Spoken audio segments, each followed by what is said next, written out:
revealing that by the age of about 25, we have already made all of our memories for a lifetime. They came up with a study by interviewing people in their age about 70 to 80 years old and asked them, what are some of your most memorable moments in your life? And they would describe things like getting married, going to college, going into the service, having children, and these all happen during this time in their lives. So that's a very crucial time in our lives to develop great memories. When you think of a great memory, you probably also think about maybe a graduation ceremony, the birth of a child. Perhaps you may think of a celebratory divorce. Maybe a good memory.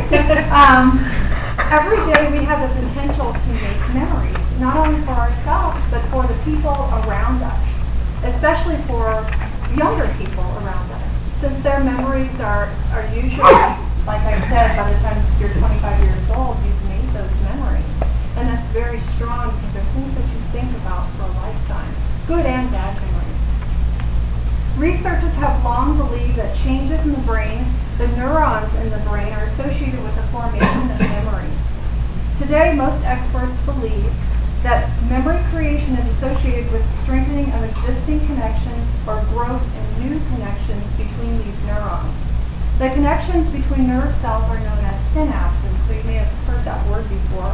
They allow information carried in the form of nerve travel impulses to travel from one neuron to the next. In the human brain, there are trillions of these synapses happening all the time.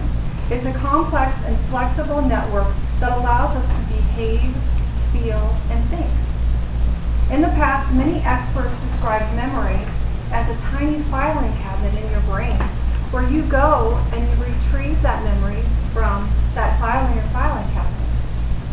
Other experts described it as a supercomputer right underneath your skin that you just retrieve all that memory from. Now they're saying that memory is very complex and comes from various areas of your brain, and all of it comes together to form this memory. So let's think about this pen. Part of our brain is telling us, what is this pen? The color, blue. How does it sound when we write? It has a scratching noise. All of these are coming from different parts of our brain to form what we know as a pen. When the brain processes information normally, all of these different systems work together perfectly. This doesn't mean that scientists have exactly figured out exactly how the brain works when it comes to memory. The search for how the brain organizes memory is still going on, and it's been going on for decades. I want to talk about bad memories. So when we have bad memories, those are some of the things that are the hardest for us to let go of.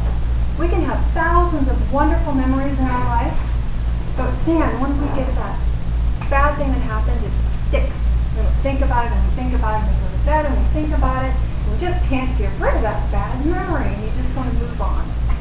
So scientists have found that there's a gene specifically that some of us have that has a problem with letting go of those bad memories.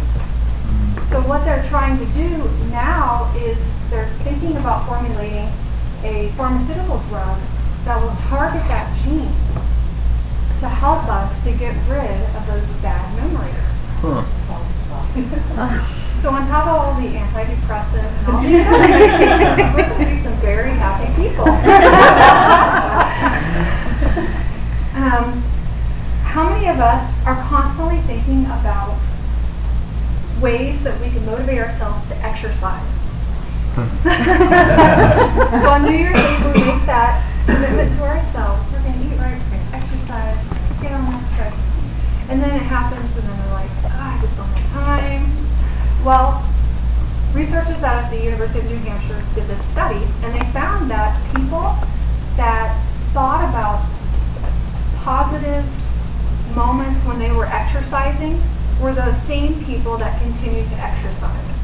So those people, when they were told that think about a positive time when you exercised, and they reinforce that positive thought, positive reinforcement, those people exercise more than the control group who were not told anything about exercise, and they weren't talked about exercise at all.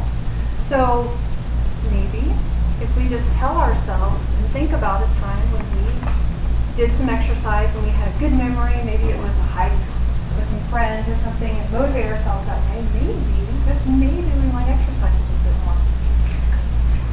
To keep memories alive, we need to talk about memories with our families.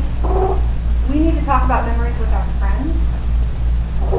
I'll tell you how I keep my memories alive, and that is when I'm sitting at the dinner table with my son.